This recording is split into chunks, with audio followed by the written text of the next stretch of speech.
Good afternoon, everyone. Welcome to another segment of Word of the Day. My name is Caesar, and this is Inspire Movement. Hope you're having a lovely start to your work week. So today we're looking at the word proteins. In prior episodes, we did carbohydrates, and we also did fats. So we just want to wrap up our macronutrients as we continue doing some more health segments.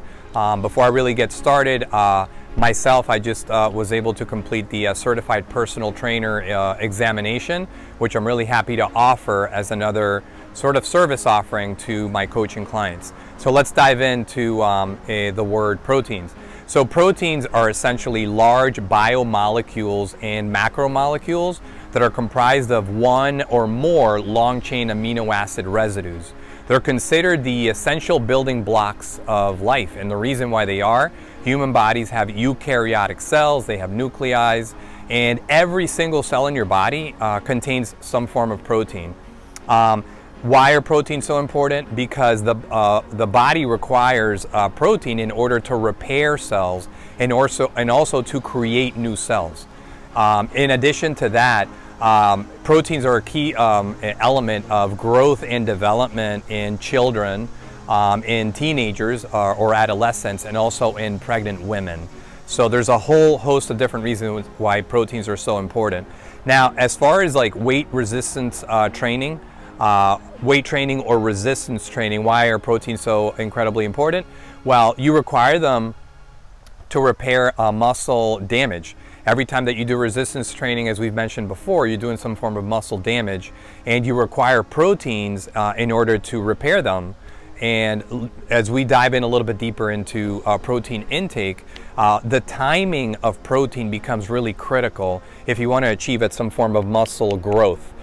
So when you eat, say, a solid meal, which has all three macronutrients and the recommended percentages, which are typically 50% carbs, 25% protein, 25% fats.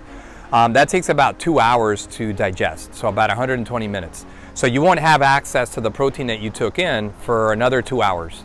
And again, the quicker that you can get that protein into your system after a really, tough bout of resistance training, the better. Whey protein, which you've seen some people do protein supplementation through shakes and things like this. You see them walking around in the gym with those white powder drinks. That's usually some form of protein intake. Those take about 25 minutes when you dilute the whey protein in water for the process to have access to it, for the body to have access to it in order, again, to begin that reparation process of the muscle cell. The quickest form, though, is amino acids. BCAAs, or branched content amino acids, only take 10 minutes in order for the body to have access to them to start repairing muscle tissue. So BCAAs are the recommended source of protein for folks that are doing resistance training. And that the general recommendation that we've been taught is before you train, during training, and after training, you probably want to be consuming some form of BCAAs because it's very quick access in order for your muscle to start repairing. So what else can we talk about with proteins?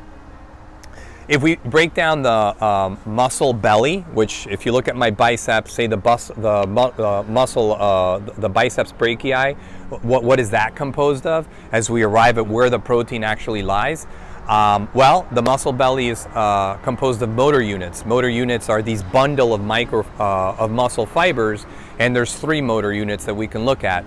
We can look at red slow twitch, red fast twitch, and white fast twitch muscle motor units.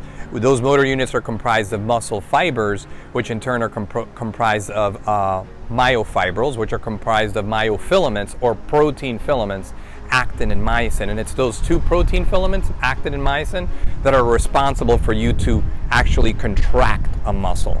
So without protein, without reparation of muscle cell at that level, you simply can't move, right? So it's absolutely critical that you have proper protein intake for this very reason. Another thing that I could share with you as far as proteins and why it's so important to consume them in reasonable portions, when you're consuming your carbs, right? We talked about previously in carbohydrates. If you have too many carbs without some added protein, then those carbohydrates are going to be processed into your body very quickly, and as it does, your glucose levels are going to go up.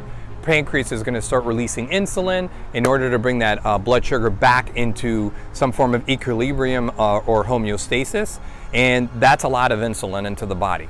So if we do that over time, over and over and over again, you could see how you can overtax the pancreas, and we could have some form of issue with our insulin in our body, because we'd have too much sort of just going around as if we become very inefficient in bringing all that excess glucose into our cells, into our liver and adipose tissue.